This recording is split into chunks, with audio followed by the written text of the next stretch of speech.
How's everybody doing? Let me introduce you to the nicest MS290. Now, there's a little bit of dust on here, but just hear me out here for a second. So, this came to me, and for whatever reason, it's not running, but this thing is all but brand hammer new. Like, the muffler hasn't even got hot anywhere. I believe this to be the bar and chain that came with it.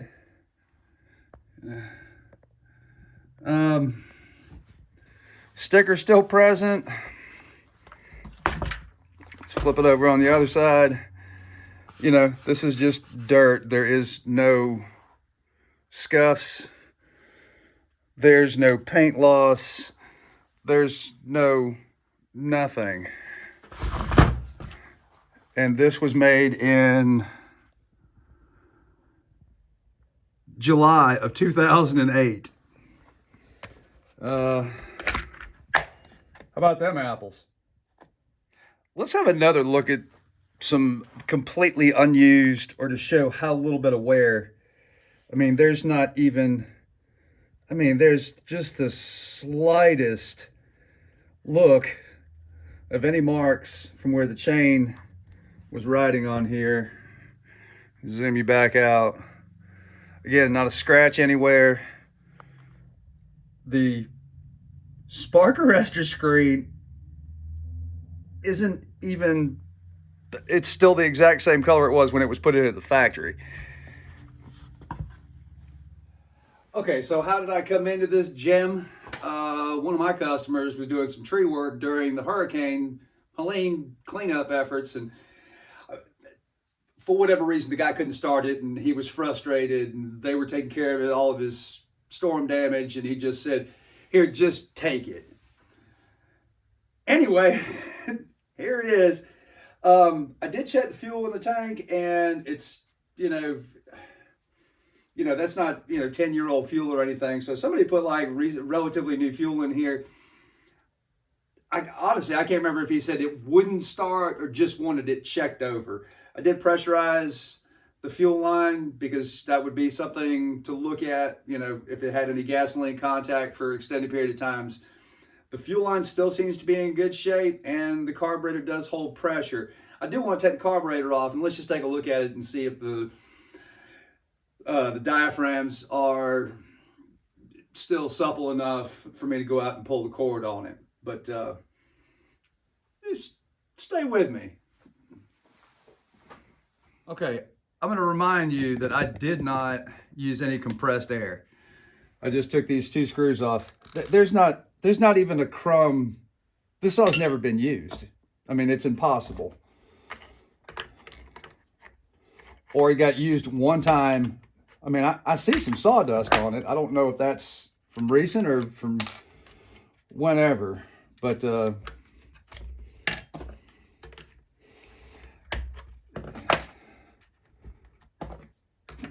let go.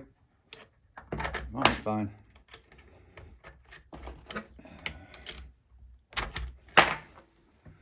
So let's take a look at, sorry, that probably wasn't the best cameraman action. I really got to get a new camera guy. So, wow. Here, we'll just speed this up right quick.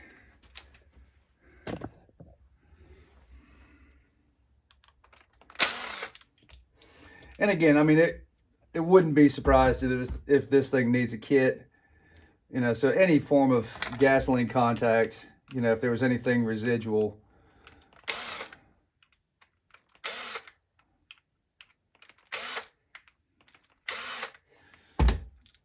But the fuel pump diaphragm looks pretty good. There's a little bit of wrinkling on this. Golly, this thing's clean.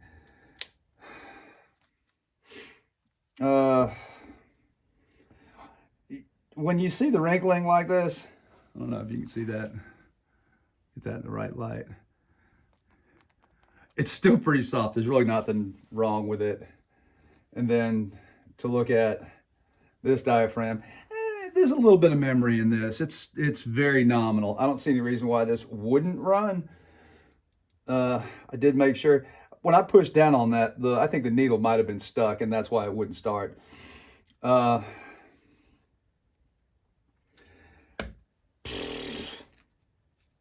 me try one. Nah, we're gonna put a kit in here. Okay, short and sweet to the point. We'll take the metering arm out. We should be able to keep the spring. Take in just a little tighty so you can kind of see what I'm doing. There we go. If I can keep everything still. All right. So we take the metering arm.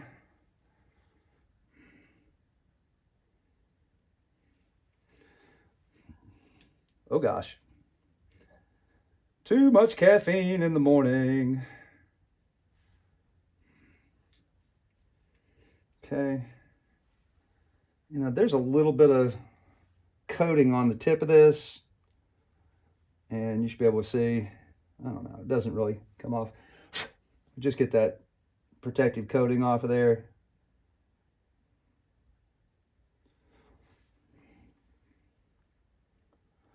Slide the needle down in there, kind of pre-adjust that. So we're going to slide that into the hole right there and hold this down. It's kind of a tricky thing to do.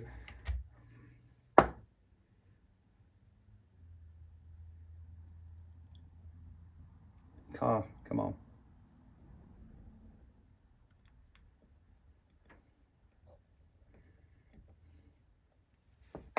Let me grab a real screwdriver. Oh gosh. I can already tell the metering arm looks a little proud. Some of these Walbro kits I've been getting lately, you know, so the idea is that when you put a straight edge on here, you should be able to see, where are we at? Oh God. Boy, cameraman ain't worth a damn today. All right, so I don't know if I can get that just so you can see it. But the idea is you should be able to do this, and you want to see just a whisper of daylight in between your straight edge and your metering arm. We're gonna lift up on this right here and then kind of lean on that just a little bit. Now I just want to see some daylight in between, and I don't know if you can catch that or not, but there's just a whisper of daylight, and that's where you need to live. On the diaphragm side, you want to start with your gasket first. This is important because this is going to give you your ride height for your diaphragm here. Can't believe how clean this thing is. Is that right? No, this way. You know, at least this version, the HD carburetors are pretty much idiot proof. You know, you've got two locating pins. The gaskets and diaphragm only go one way.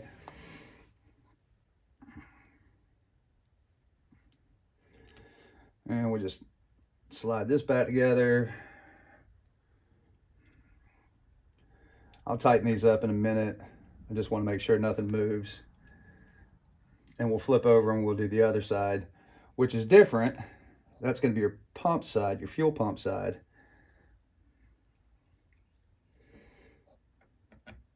You know, and when you do finally torque these down, you know, you've got to put enough pressure on here where you kind of compress your paper gasket enough. On this side, this is your pump diaphragm side. You've got this locator, and you know the locator holes line up, and same thing with this side. Okay, that all looks good. And again, this only goes one way, right here and right here. There's pins on the cover, and that's going to go just like that and like that. So let me get this all put back together, and let's go outside and pull the cord, see what happens. Okay, we're just about all the way buttoned back up. That was easy peasy.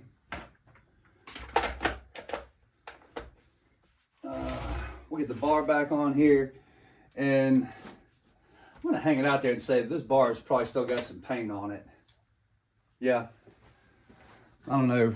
Yeah, you might.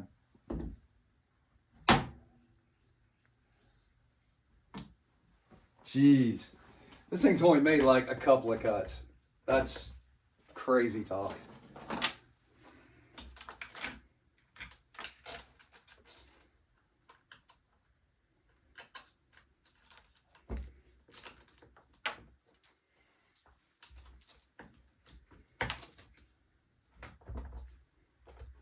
Okay, slide cover on. Hopefully this thing just starts right up and goes. I've already looked at the cylinder. Cylinder looks, well, just like everything else on this saw, brand hammer new.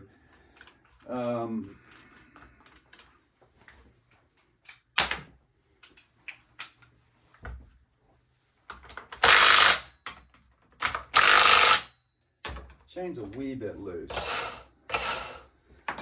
Yeah, let's tighten that up just a touch.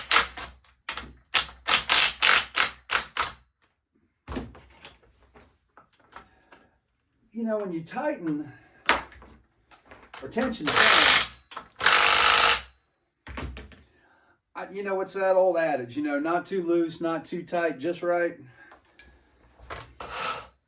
You still want that to go freely. You know, on a bar like this, you should be able to just fit the tip of the screwdriver, lifting up with some tension underneath the driver and the tip of the bar. And that's perfectly fine. You just don't want it drooping, running too loose. It's too easy to throw the chain at that point. Or too tight, you put too much tension on the tip of the bar. So I'll show you here. Let's see if we can't line this up in a way that's you'll be able to see. So when you tension your bar, all the load is put up here on the tip. So you see that the tip is actually holding the chain chassis away from the metal tip of the bar. All right.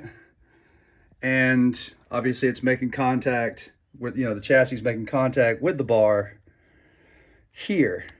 But when you tension with this tensioning hole right here and you're tightening up, you're pushing the bar out, all the tension is right here on the tip of the bar. So if you over tension, you're putting, there's little needle bearings on this sprocket tip right here, and you're putting a lot of tension on those needle bearings, and you'll wear out your tip prematurely if that's too tight.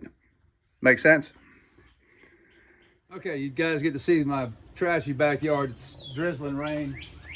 I'm in the middle of rebuilding my snappers, deck, new spindle, new yada yada yada, 30,000 mile checkup. You know, I see people, you know, there's two ways to start your saw. You can stick it on the ground, put your foot in the hole, you know, and pull. But at the end of the day, you want 2 points of contact. So engage the brake. We'll see why in a second. Squeeze in between your legs the handle of the saw.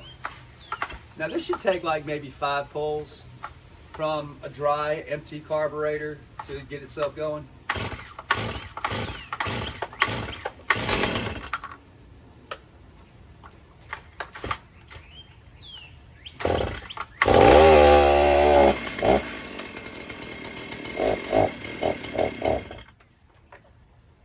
Let's repeat the process.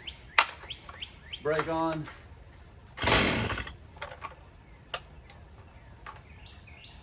I have to take a look at this recoil. It doesn't want to come back.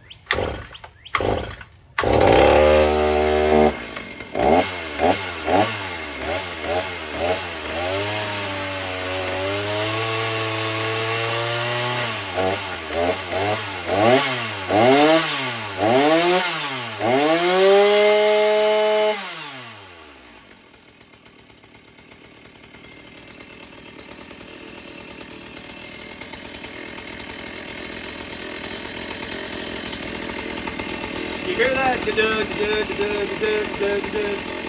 a little bit on the lean side.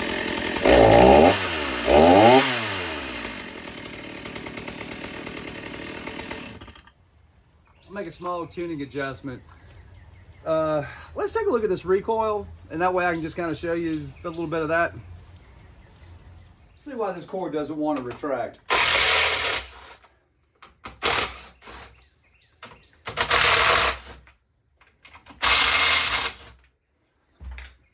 Yeah, that's never been out.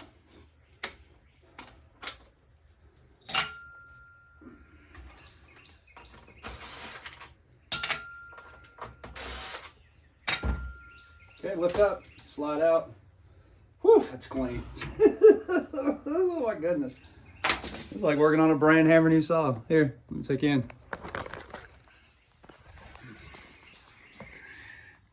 That really doesn't do it justice. I mean, that's just how it looked when it left the dealer. Crazy talk. All right, so yeah, we need a stand for this. If you ever have to work on your recoil assembly, you know, chainsaws are different than, say, lawnmowers. All right. So if you ever want to take this apart and see, so I've already got this all the way undone. Take the tension off the rewind spring. Lord, you know, there's not even any dirt on. Anyway, so this feels a little tight right here, and I don't know why. You know, this should be loose. So let's pry this off and see. So everything's okay. You're allowed to mess around with this. Nothing should go twang now that we have the tension off the recoil spring itself. Okay, retaining clip, pawl, washer. That's just a snug fit, that's all. I don't like to do this. Here, we'll do just a whisper of some grease. I don't want too much on here, because if you put too much, if you put more than just a whisper of grease on here, it's going to want to attract dirt and grime. And then when it does that, you're going to end up with,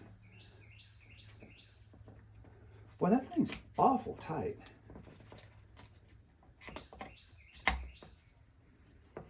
So rotate this around.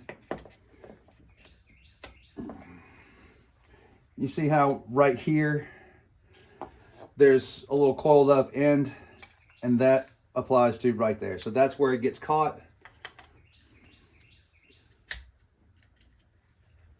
And just rotate this around until it drops into place.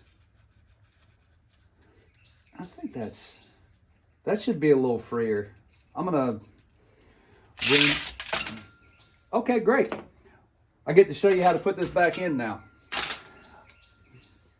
Let me ream this center hole out, and then we'll put the recoil spring back together, okay?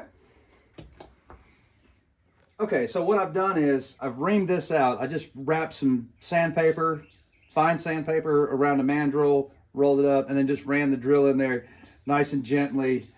So now this is still firm, but it rotates smoothly on there. Just, you know, you don't want to waller that out, because what you'll end up with is a torquing of that, and which happens after years of use that obviously this saw hasn't seen. So this is really straightforward. You've got that indentation, tells you need to go right there. And unlike a lawnmower spring, you know, you don't have to wind this up. So you need 2 points or 3 points of contact around the loop. Make sure you got everything off the bench. And then feed. You notice I'm holding it here and here. And then I'm feeding it in like this. So this way it doesn't pop back out. Oop, try to. Let's tighten that up. There we go. And then as you get closer to the center, there's less, you know, there's enough spring tension to hold it, come back here you, and just feed that in round and round. And I guess the reason why it came undone, usually you're safe, like I was saying, that once, I think because the rope spool was so tight, I actually might have had some tension on it, and when I lifted up, I pulled on that center tab right there. You know, just go around and make sure all that's flush. And then we can lay that in there. The washer goes next. The pawl goes in. And the clip goes on next. And now, just to make sure that you did that right, when you look at this, you know, the rope is going to pull this way. So when you turn it that way, you see how the pawl jumps out and kicks, and that grabs the flywheel, and then it also returns back to the center super easy. Let's see. I undid the knot. I couldn't undo the knot, so I just snipped it off. I don't want to lose any. You really need some needle nose, really fine needle nose to do this. And hopefully when I, come on.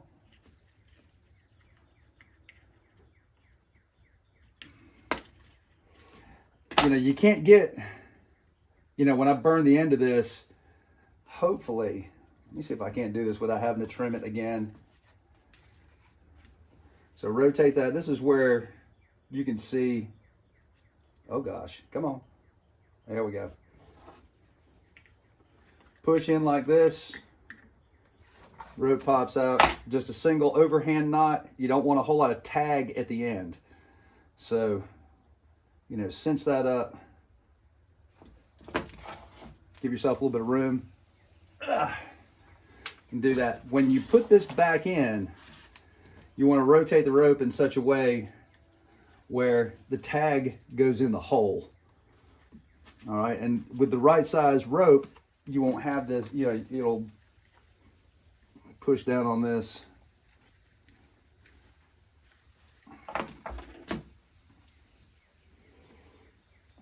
There we go. So that's in the hole. It's more important on a recoil assembly that has two pawls, because you don't want that little spring arm here to be interfered with by the knot. And then simply to wind this back up, take some rope out. 1, 2, 3, whoops, 4, 5 is usually, we'll see. All right, take the,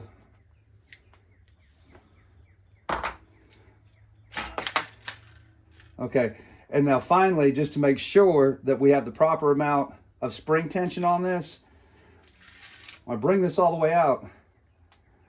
That knot right there, the rope is at the end of its, so if I actually added, let's say, another rotation or two, what happens is when we pull this out, all right, one more rotation, the spring is going to bind on itself.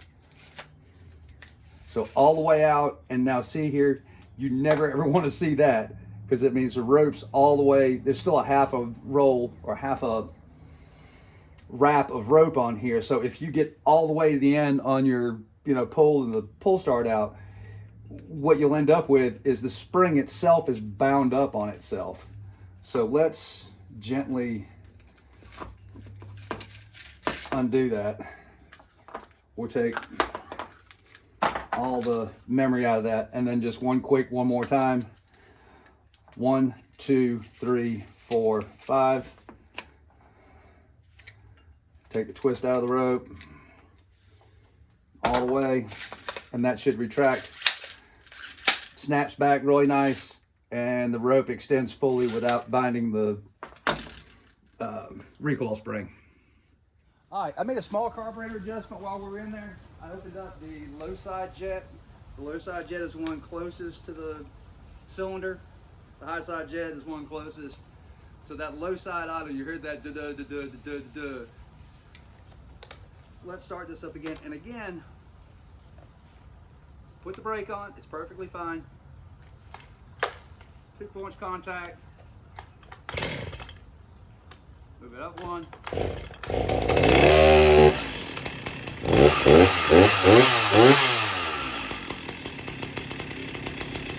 Let's bring the idle speed up just a touch. That's your LA.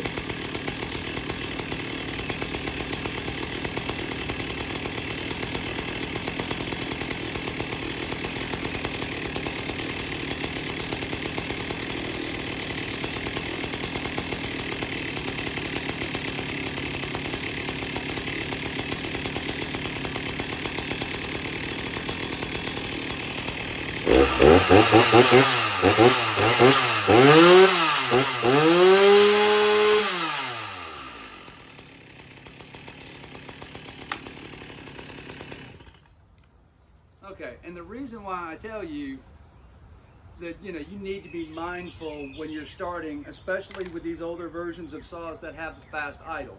So when you push it all the way down on choke, you've got like a quarter throttle and the choke fully closed. That's going to be for your cold start procedure. Now, if we do this, the same procedure, cold start, choke, it pops, you move it up one, watch how much chain speed we get with this.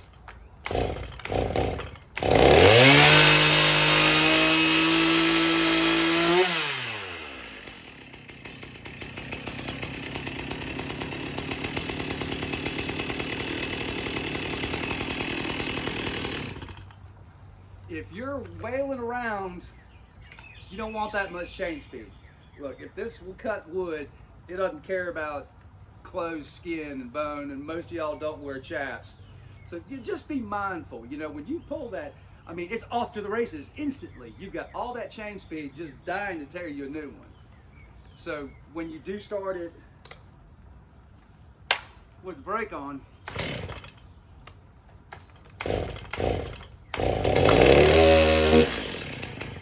whoops, let's tighten that up just a touch.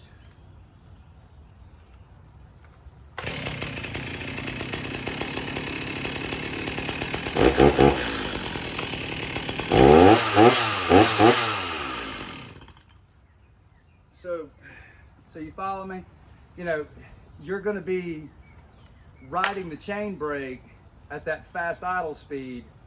You just need to bump the throttle. So it comes off of that quarter throttle preset to help you with a faster, better start.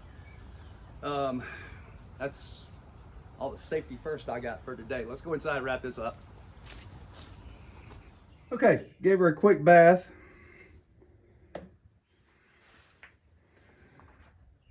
That's a new saw. And I mean, just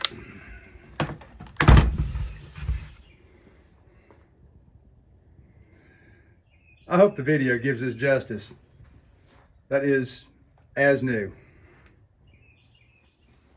Okay, well, you got a little bit more out of this episode than I was planning on, but we did get a chance to go through the recoil, get that tidied up. And when I got it, strangely enough, the pull cord was all the way out and like wrapped around the rear handle, and I didn't understand why, but I guess either the post was just a little whisper too big, or the diameter, something was wrong. You know what I mean? Anyway, hope you enjoyed that, and I'll try and keep posting some more videos. I've been busy, so it does take me more time, even on something simple like this, to do the repair and document it and have a few laughs with y'all. So, to the next one, I will see you later.